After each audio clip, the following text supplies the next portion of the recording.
My best friend Olivia was replaced. I try to convince myself she just changed gradually, that people evolve over time. But that's a lie. The truth is, it happened between one Sunday night and the following Monday morning. A single weekend, that's all it took. We'd been best friends since we were 12. When we both got into the same university, we were ecstatic. We requested to room together and got a 2-bedroom dorm. It felt like the universe was telling us we were meant to stick together. I should have known better. Olivia was unremarkable. Not ugly, just there, forgettable. The kind of face you could pass 100 times in a hallway and never notice twice. But she was smart, really smart. Straight A's in every AP class. She could explain calculus like it was the easiest thing in the world, her eyes lighting up whenever she talked about equations. She was quiet, though. Kept to herself. And she loved Jason Miller with a desperate, aching intensity that scared me sometimes. Jason was golden. Sun-bleached hair, easy laugh, the kind of boy who drifted through the world like it was built to fit him. I asked her once, late one night during a sleepover, what made her love him so much. She stared at the ceiling for a long time. "He's everything I've ever wanted to be," she finally whispered. Noticed, easy in his skin. Like the world was made to fit him perfectly. Her voice cracked. "When I look at him, I don't see a person.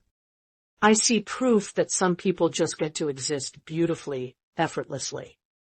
And I'm the opposite of that." "Olivia, that's not—" "He'd never see me," she continued. "Girls like me are the background. We don't get the story." I wanted to tell her she deserved better. Jason wasn't even a good boyfriend. He changed girlfriends like he changed shoes. I'd seen the crying girls in bathroom stalls, the whispers after class. But Olivia had built him into something he wasn't. A golden idol. Proof that beauty and ease existed, even if not for her. I didn't know her longing wasn't really love at all. It was envy so deep it had rotted into something else. 2 weeks before everything changed, Olivia tried. The soccer team threw a party, one of those open invite things. Olivia spent hours getting ready, her hands trembling as she tried to do her eyeliner. I went with her for moral support. I didn't see what happened. One moment she was gathering her courage, the next she was rushing past me, her face crumpled, mascara running. She locked herself in her room and cried all night. Through the door I heard her whispering, I'm so stupid, over and over. I pieced it together from hallway whispers. Olivia had approached Jason. She'd actually done it. And he'd laughed, not kindly, but cruelly, for his friends. Someone heard him say charity case, and as if. His girlfriend Madison had looked Olivia up and down and said something that made the whole group howl. Olivia never told me the details. But something broke in her that night. I thought that would be the end of it. That she'd finally see Jason for what he was, a shallow jerk who got off on humiliating people. And Olivia, who devoured books, who understood people better than anyone I knew, how could she not see him clearly now? But no, she was still obsessed. A week after the party, I found her scrolling through his Instagram, her eyes red and swollen. I tried to talk sense into her. She smiled sadly. I know, she said, barely a whisper. I know he's not nice. I know exactly what he is. Her hands shook. But I can't resist. I can't stop wanting to be the kind of person he would want. To be visible in that way. To matter like that. I stopped trying after that. Everyone's somebody's fool once in their life, right? I thought she'd grow out of it eventually. Move on. Find someone who deserved her brilliant, strange mind. That night, I woke to the sound of the bathroom light buzzing. Olivia was inside, standing inches from the mirror. Her lips shifted soundlessly at first, then I caught the words. Eyes, too wide apart, nose uneven, skin wrong. Watching her tear herself apart like that made my chest ache. I didn't make a sound. I just went back to my room quietly. I was wrong. She didn't move on. She found something else instead. That Monday she looked different. Her skin appeared flawless. Her hair fell in perfect synthetic waves. "You look nice," I said. I thought she'd done some makeup, and I was glad maybe she was moving on. But when she poured her morning coffee beside me, I noticed it wasn't makeup. "New skincare routine," she said when I stared. Her voice was smooth. Her smile was a perfect, lipless line. By Wednesday, Jason was carrying her books. By Friday, his arm was around her waist. I tried to feel happy for her. I couldn't. Our friendship became a ritual she was slowly forgetting. We had this stupid joke since we were 14. One of us would say, "Absolutely," and the other would shriek, "Abso-fruitly," until we collapsed laughing. I tried it one day. "We still on for the library?" "Absolutely," she said. "Abso-fruitly," I prompted. Nothing happened. I waited, her head tilted slightly. She looked at me, confused.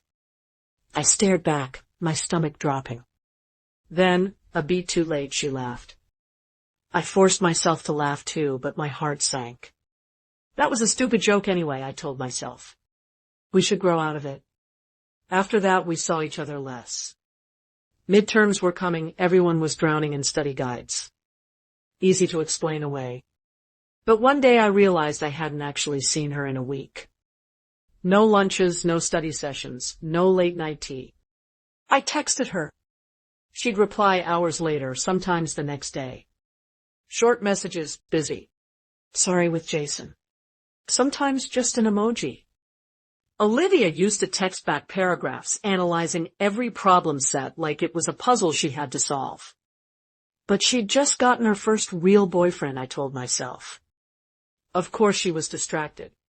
I was being clingy. I forgave something that wasn't even her anymore. Then I saw them together in the cafeteria near the library. I was finishing my meal when I saw them enter.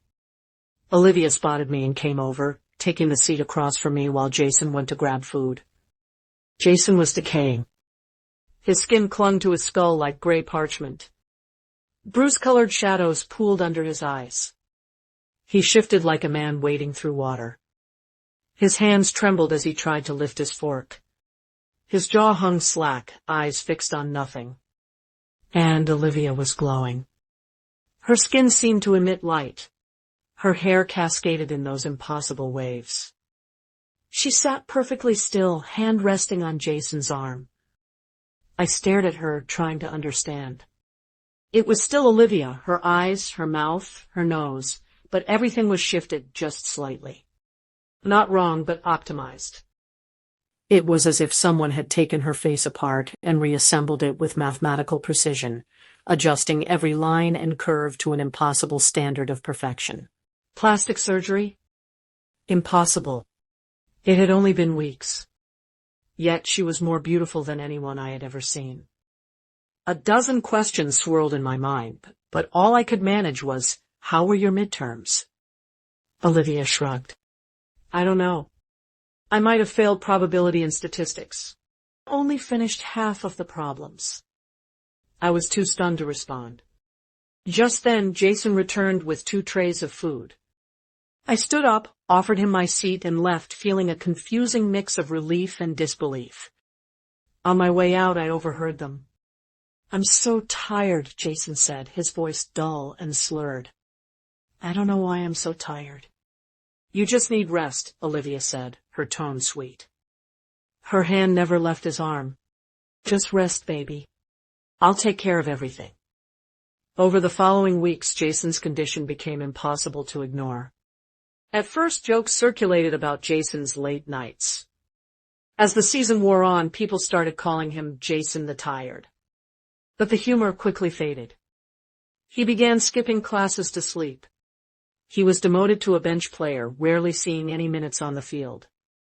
The worst moment came during a game. As he sat on the bench, I saw a thread of saliva stretch from his chin to his jersey. He only noticed after a long moment, wiping it away with a look of pure confusion, as if he had no idea where he was. I tried to talk to Marcus one day, the guy from debate team.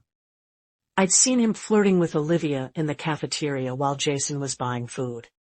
Hey, weird question, I said. Have you noticed anything strange about Olivia lately? He blinked. Olivia Chen? No? Why?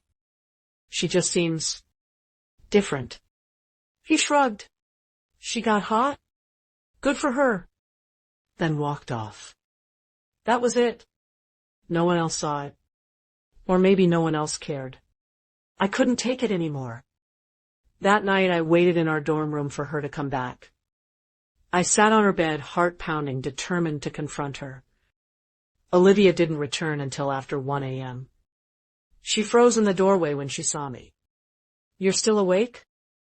I was always asleep by 11. She knew that. Where were you?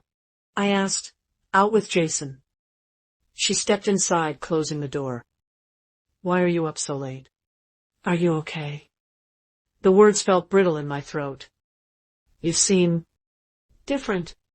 She turned those surgical lamp eyes on me. I'm happier than I've ever been.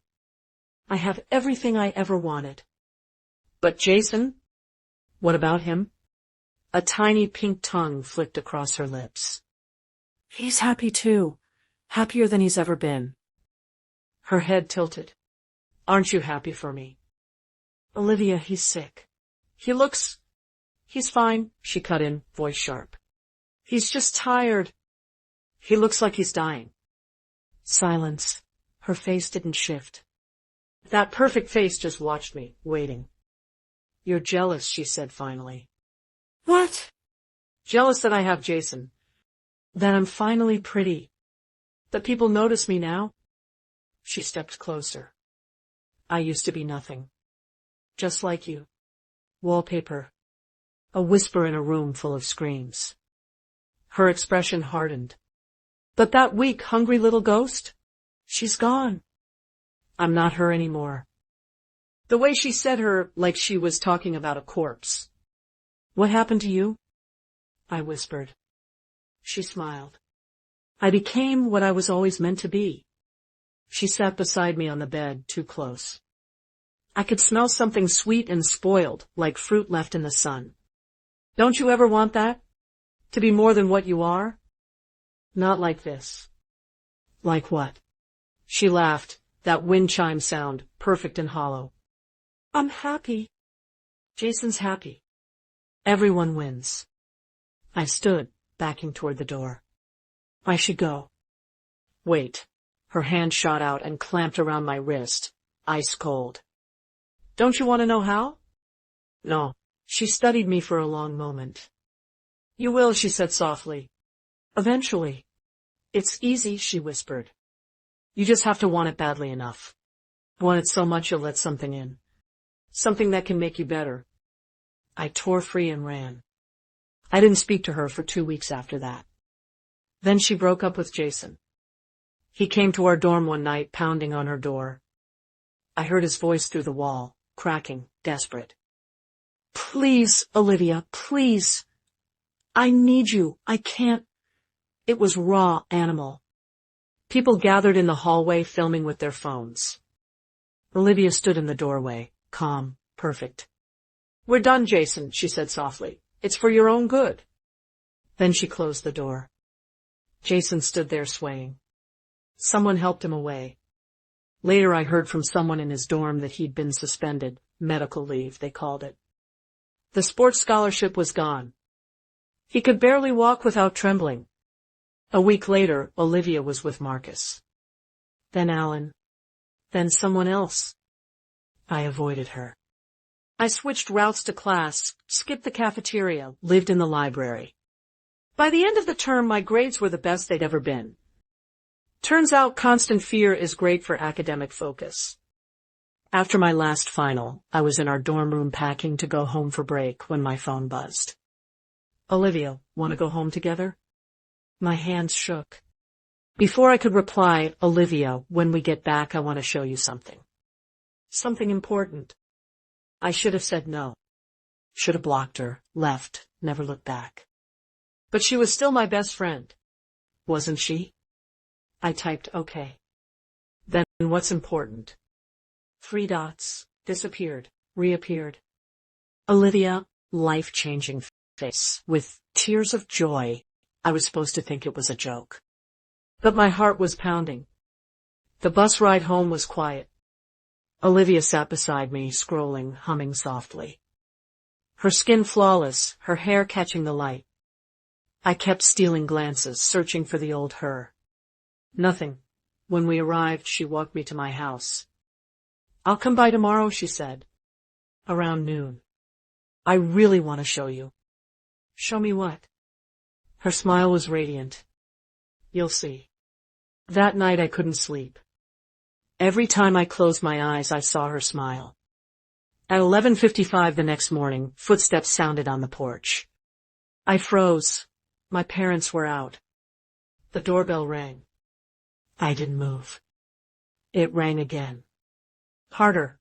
Then knocking. Sharp, rhythmic, insistent. I grabbed my phone with shaking hands. "Sorry, Olivia. Hope you get this in time. I'm out, stuck in traffic. Won't be back for a while."